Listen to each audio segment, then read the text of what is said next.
Hi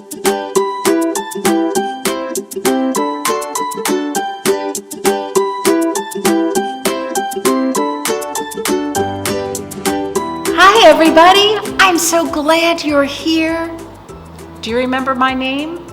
That's right, my name is Mary, and this is Midpoint Libraries, and we are here for virtual story time. Are you ready? Let's make sure. If you're ready for a story, clap your hands. If you're ready for a story, clap your hands. If you're ready for a story and you want us all to know, if you're ready for a story, clap your hands. Hey everybody. So I was thinking that today I wanted to talk about one of my favorite things. You know, sometimes I read things that I know are your favorites, but today I decided to go with my favorite. Do you know what my favorite animal is? You know what, it's not an elephant. A lot of people think that because I like to make an elephant noise, but no, my favorite animal in the whole world is a giraffe. They're awesome, they're so tall. Have you ever seen a giraffe at the zoo? I have, they're pretty neat. So today, our first book is called Giraffes Ruin Everything. I think it's going to be kind of funny. This one was written for us by Heidi Scholes and illustrated by Chris Robertson, and this one comes to us from Bloomsbury Books. Are you ready? Here we go. What do you know about giraffes? Well, they have long necks, they are quiet and gentle, and so very tall. And did I mention their long necks? But that is not all. There is one more thing you should know about giraffes. Are you ready? Giraffes ruin everything. If you have a birthday party, do not invite a giraffe. It looks okay to me, but he will never say, "Would you mind?" or "If you please." Instead, he will reach his long, long neck down the table and stick out his tongue and slurp up whatever he likes. And when a glass of punch gets knocked over, staining your favorite t-shirt, the giraffe will not even apologize. Giraffes ruin everything. If you wish to go to the movies, do not invite a giraffe. He will sit in the center seat of the very front row, and his long, long neck will block the screen so no one else can see what's happening. And if you can't tell whether the aliens are landing or Puppy is stuck in a deep, dark well, the giraffe will pretend not to notice your frustration.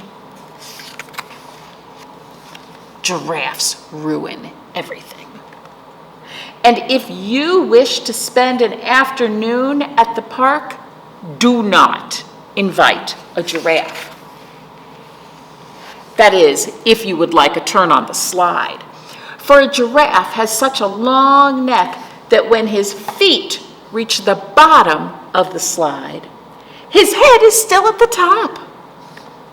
And after you have waited and waited for his turn to come to an end, only to give up and decide to try the swings, you will find that his legs have already beaten you there. Can't turn the page. Giraffes are ruined my page turning. Ugh! Giraffes ruin everything. And that's not even the worst thing about giraffes. Ooh, ice cream, my favorite. A giraffe will eat the ice cream right off your cone from half a block away. A giraffe will always win at hide and seek, even if you're not playing. Oh, a giraffe will peek into your No Giraffes Allowed clubhouse high up in your backyard tree and take your rope ladder right out from under your nose. Oh dear. Giraffes ruin everything!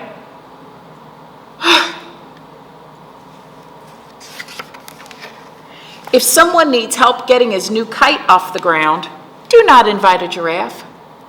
That's a task you'd best do yourself. You could certainly fly it higher than any old giraffe if you tried hard enough. Ugh! Now it's caught in the tree.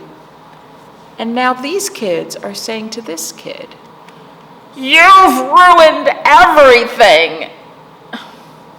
That doesn't quite seem right. You know what? Everyone has bad days from time to time. Maybe giraffes are not so terrible after all. So if you happen to find yourself entertaining a giraffe, I'm sure, with a little effort, you'll find the right thing to do together. Yeah. Just don't invite elephants. Elephants ruin everything.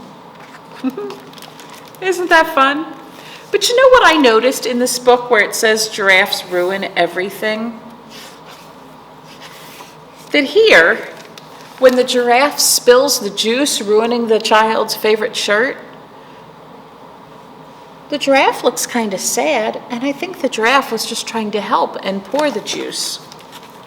And here, where the giraffe gets to the swing first and the child can't swing, the giraffe doesn't look happy. Giraffe does not look happy at all about getting twisted up in the swing, you know? And the other thing I'm going to say about the ice cream, do you see this ice cream is falling out of the child's cone? It's about to hit the ground, and the giraffe just got there in time to catch it.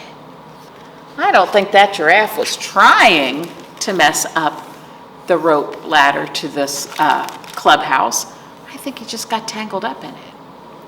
So, giraffes might ruin everything, but I don't think it's because they want to.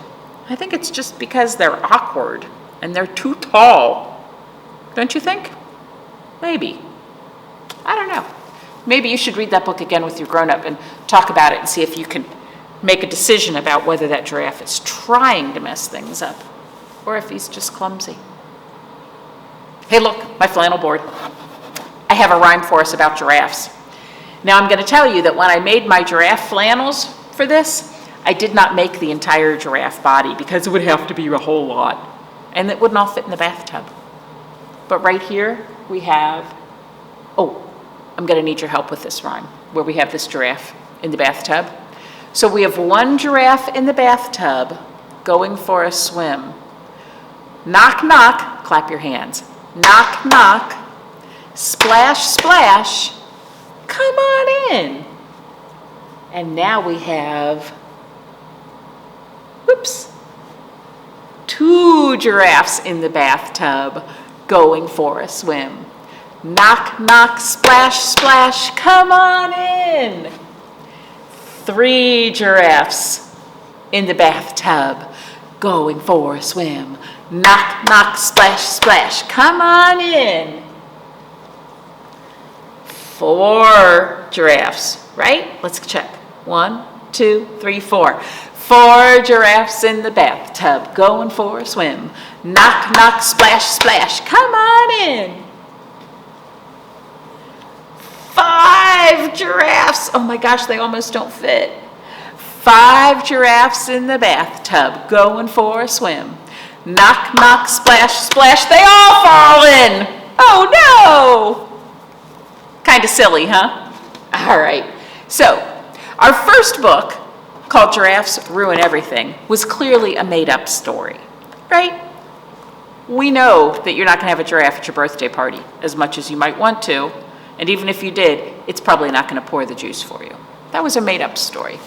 But I have a book of true facts, a non-fiction book. This one is called Giraffes, and it was written for us by Grace Hanson, and this comes to us from Abdo Publishing. Are you ready? Now, like many non-fiction books, books of true facts, books that teach us things, it starts with a table of contents, so it tells us what information is on what page. Towering mammal. Okay, what does that mean? Towering means tall, like a tower.